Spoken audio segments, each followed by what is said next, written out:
Saya bersyukur kepada Tuhan karena hari ini Tuhan oleh perkenaannya memberi kita kesempatan untuk sama-sama belajar tentang beberapa hal yang sangat penting. Tema saya hari ini adalah jangan menikah supaya kita menjadi kaya secara materi. Ya, untuk itu saya baca satu bagian firman Tuhan dari Filipi pasal 1 ayat 15, saya bacakan buat kita. Ada orang yang memberitakan Kristus karena dengki dan perselisihan, tapi ada juga yang memberitakannya dengan maksud yang baik. Nah, ayat ini bicara tentang penginjilan sebenarnya. Ya, Paulus bicara tentang motif. Ada orang yang melakukan pemberitaan Injil dengan motif yang baik, tetapi ada juga yang tidak baik. Nah, dalam konteks pernikahan saya ingin membahas tentang motif. Ya, beberapa orang mereka barangkali sudah bosan untuk hidup susah. Mungkin juga tidak berhasil untuk mengembangkan karirnya dan sebagainya, atau mungkin tidak pernah coba juga karena pesimis, lalu ingin menjadi sukses secara materi, menjadi kaya dengan cara menikahi anak orang kaya atau cari pacar orang kaya supaya kaya. Ya. Nah, ada banyak motif kenapa seseorang kemudian menikah. Mungkin usia. Ya, kita tahu bahwa ketika usia di atas 26 dianggap sudah cukup dewasa untuk menikah, ya. Biasanya di masyarakat tertentu lebih tua. Pria kira-kira 30-an, wanita sekitar 24-25. Diharapkan mereka sudah bekerja.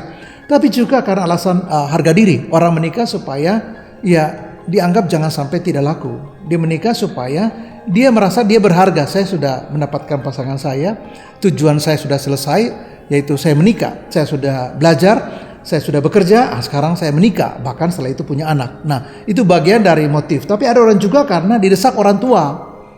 Apalagi orang tua tertentu yang selalu mendesak kapan. Anak-anak juga jadi bete. Kenapa? Karena selalu ditanya. Apalagi perempuan ketika usianya sudah mulai menjelang kepala 3, mulai ada krisis. Kenapa? Karena perempuan itu akan melahirkan. Jadi usia penting. Sebab makin usia dia makin sulit untuk bisa melahirkan. Jadi diharapkan perempuan jangan terlalu tua untuk menikah. Kalau laki-laki sih it's okay. Nah, kalau orang tua kebetulan tipe keluarga yang selalu memaksa, apalagi anak itu anak tunggal, atau diharapkan untuk cepat punya momongan, lalu orang tua selalu tanya kapan? Ayo kapan?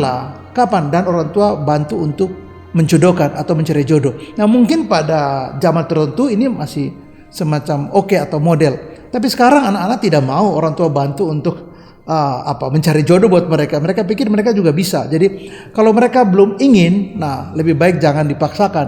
Takut nanti kurang baik. Apalagi karena kita mendesak-desak, mereka juga menjadi cemas dan akhirnya memilih dan biasanya tidak matang. Ini yang menjadi catatan saya pertama. Hal yang kedua, ada orang yang mereka menikah karena mereka sudah setting semuanya, sudah settle semuanya, udah mapan.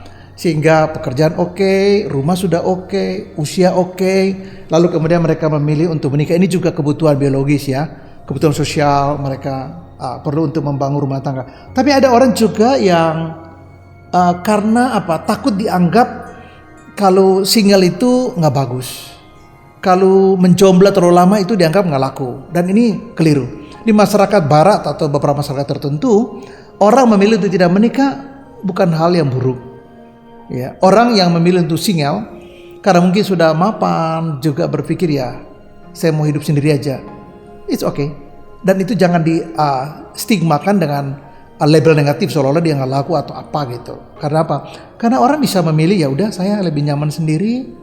Dan kalau dia memilih untuk tidak menikah, it's okay. Jangan kita melihat bahwa dia kurang karena dia tidak menikah. Nah, yang terakhir adalah orang menikah karena kadang-kadang kecelakaan. Orang sebut dengan married by accident. Nah, kalau itu terjadi, terpaksa juga menikah karena dipaksa oleh keluarga karena takut nanti harus menanggung malu kalau anak mereka melahirkan tanpa ada ikatan pernikahan. Bahwa setelah itu nanti mereka divorce atau apa, yang penting keluarga diselamatkan mukanya, jangan sampai anak mereka kemudian menikah tapi tidak ada kejelasan statusnya, sudah punya anak tapi entah di mana suami atau di mana yang bertanggung jawab sebagai ayah dari anaknya, sehingga orang tua mendesak karena situasi seperti ini udah harus menikah. Dan banyak juga yang sekarang mengalami seperti itu. Mereka tidak ingin menikah tapi karena salah jalan, yang salah satu sudah menjadi hamil, terpaksa menikah karena tuntutan daripada keluarga harus menanggung malu, mereka menikah juga. Nah, hal yang berikut saya ingin mengatakan bahwa kalau itu motifnya, saya ingin mengatakan bahwa ini tujuannya salah. Karena kita jadikan pernikahan dengan cara yang manipulatif. Kita ingin supaya kita mencapai tujuan untuk menjadi kaya atau menjadi orang kaya atau menjadi sukses secara ekonomi karena kita tidak berjuang, karena kita tidak bekerja keras, kita tidak mengembangkan dirinya, tapi kita berharap dengan menikahi anak orang kaya kita menjadi otomatis menjadi kaya. Dan saya kira ini tidak benar. Kalau pernikahan ya menjadi tempat untuk atau anak tangga untuk menjadi orang yang berhasil secara ekonomi dengan cara menikahi anak orang kaya, saya kira kita harus hentikan motif seperti ini. Mengapa? Karena di ujungnya nanti akan membawa masalah yang tidak sederhana. Kenapa? Ketika pasangan kita tahu bahwa dia dinikahi atau kita menikahi dia cuma karena alasan supaya kita cepat kaya karena memang dia kaya, ini nanti pada ujungnya tidak baik. Dia akan merasa bahwa kita mengkhianati dia karena motif kita menikah dengan dia bukan karena cinta, tetapi karena kita tidak lagi ingin berlama-lama jadi miskin. Kita sudah bosan menjadi orang miskin, sudah bosan jalan kaki dan naik angkot. Sekarang saya mau tiba-tiba naik mobil yang keren, tinggal di rumah yang bagus, bisa jalan-jalan ke luar negeri, beli baju yang bagus dan sebagainya. Dan kalau itu tujuan dari pernikahan, saya katakan hentikan, karena itu kita akan menanggung beban yang berat di kemudian hari karena pasangan kita akan merasa kecewa karena motif kita menikahi dia bukan karena alasan cinta. Hal yang ketiga adalah tujuan kita tidak salah menjadi kaya, tapi cara kita salah. Kalau menjadi kaya bukan karena kita berjuang, bukan karena kita bekerja keras, maka sukses yang kita dapatkan itu bukan sukses. Itu hasil dari sebuah perjalanan panjang dari manipulasi pada pasangan kita. Dan adalah hal yang menyedihkan bahwa kalau pasangan kita di kemudian hari tahu bahwa dia dinikahi cuma karena menjadi jalan buat kita sukses secara ekonomi, karena menikahi ya dia yang orang tuanya kaya raya karena mewarisi begitu banyak kekayaan. Nah, kalau dia tahu itu, dia akan merasa sangat direndahkan. Anda menikahi saya bukan karena saya dicintai. Anda menikahi saya seperti Anda katakan karena Anda mencintai saya. Tapi faktanya Anda tidak cinta pada saya. Anda cinta pada uang. Anda cinta pada harta. Anda cinta pada warisan yang saya miliki dari orang tua saya. Dan kalau itu di ujungnya terbongkar kedok ini, maka yang menanggung beban dikhianati adalah pasangan kita. Dia akan merasa, waduh, saya selama ini tertipu. Saya selama ini telah dinikahi oleh orang yang saya pikir mencintai saya, tapi justru sedang memanfaatkan saya untuk kepentingannya. Memanfaatkan saya dengan bermodalkan ungkapan-ungkapan yang manis, bahasa-bahasa surgawi. Saya cinta sama kamu, pokoknya saya tidak bisa hidup tanpa kamu. Pokoknya saya selalu memimpikan kamu dan selalu tidak bisa lepas dari pikiran saya. Saya selalu mengingat kamu dan tidak bisa berpisah dari kamu. Bahkan saya tidak bisa hidup tanpa kamu. Dan kata-kata gitu membuat pasangannya seperti terhipnotis. Waduh, ini pria yang hebat. Waduh, ini pria yang terbaik. Saya belum pernah menemukan pria yang seromantis ini. Itu kira-kira yang ada di pikiran pasangan kita. Dan kalau itu terakhir ternyata dia tahu bukan begitu, waduh, dia akan merasa kita telah memanipulasi dia sebesar-besarnya. Dia merasa bahwa kita telah memanfaatkan cinta kita untuk tujuan yang sama sekali tidak kaitan dengan cinta.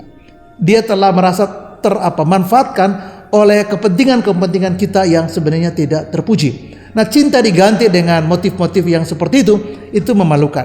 Dan justru merendahkan bukan saja orang yang dinikahi, tapi yang bersangkutan juga. Kenapa? Karena berarti omongan dia, perkataan dia, tutur kata dia, narasi yang dia bangun selama ini dengan atas nama cinta, itu bohong semuanya. Jadi tujuan menjadi kaya, it's okay. Tidak salah kalau kita ingin menjadi kaya. Tapi caranya adalah kita harus bekerja keras. Caranya kita berjuang. Sehingga kalau kita berhasil kita bangga. Kalau kita sukses kita katakan ini sukses. Inilah keberhasilan dan kita punya kepuasan. Apakah kita puas?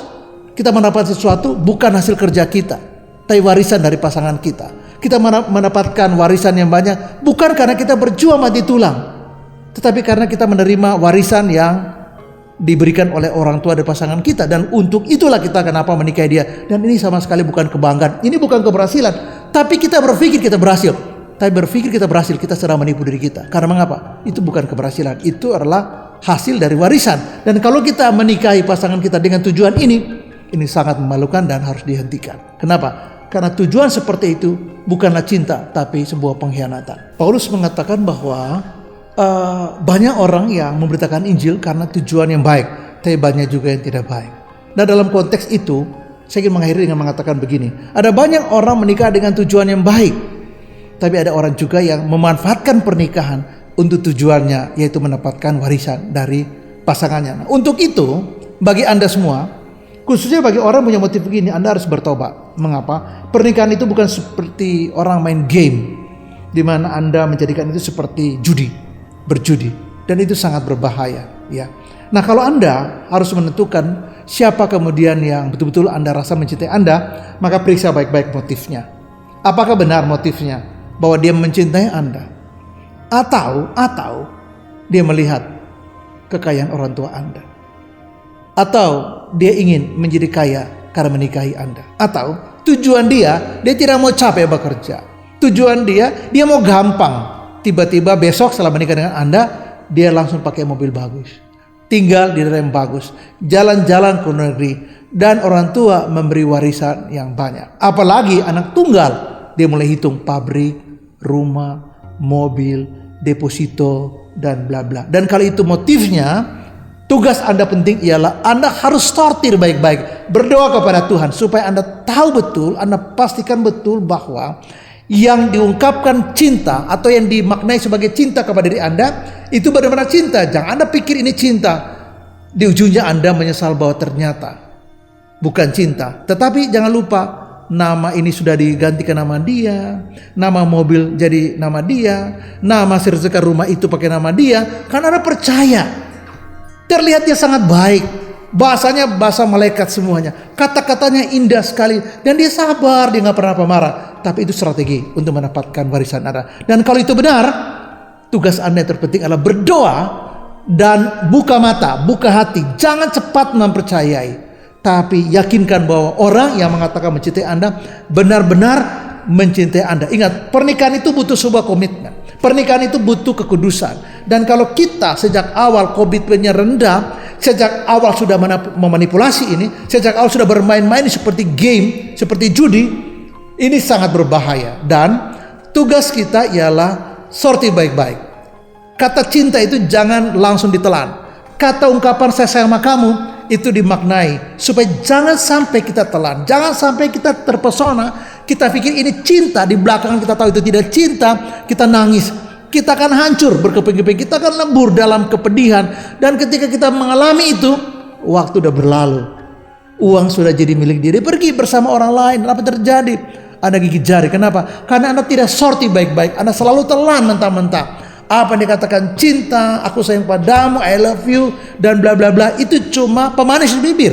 Tapi sebenarnya tidak seperti itu. Jadi tugas Anda ialah pastikan bahwa Anda sudah berdoa buat calon Anda. Pastikan bahwa yang dia katakan cinta, dia betul-betul care adalah betul cinta dan betul care. Anda harus pastikan bahwa motifnya itu teruji. Anda harus pastikan bahwa dia memilih Anda bukan karena warisan Anda, bukan karena status Anda, bukan karena siapa Anda. Dalam hal ini kekayaan orang tua Anda, tetapi dia betul-betul mencintai Anda. Dan kalau itu benar, tugas Anda ialah sortir baik-baik. Berdoa, Tuhan tolong supaya saya tidak salah memilih dia. Tuhan tolong supaya jangan saya pikir bahwa ini cinta, ternyata tidak. Banyak orang yang ingin cepat kaya dengan menikahi orang kaya, dan itu terjadi di banyak kasus. Sehingga kalau Anda punya motif itu, urunglah niat Anda, bekerjalah dan berdoalah supaya Tuhan memberkati Anda, sehingga pasangan Anda bangga dengan perjuangan Anda. Terlepas bahwa dia kaya, itu oke, tapi Anda berjuang. Nah, bagi yang calon yang menerima cinta itu, Anda harus perhatikan baik-baik. Anda berdoa sungguh-sungguh, jangan cepat-cepat menelan, tapi betul-betul Anda pertimbangkan, doakan, dan putuskan. Kalau itu betul-betul cinta, Anda tahu bahwa itu cinta, Anda akan putuskan. Dan saya berdoa supaya Anda tidak salah memilih. Jangan beli kucing dalam karung, karena akhirnya Anda juga yang rugi. Saya ingin menutup dengan mengatakan Tuhan Yesus memberkati dan shalom buat kita semua. Amin.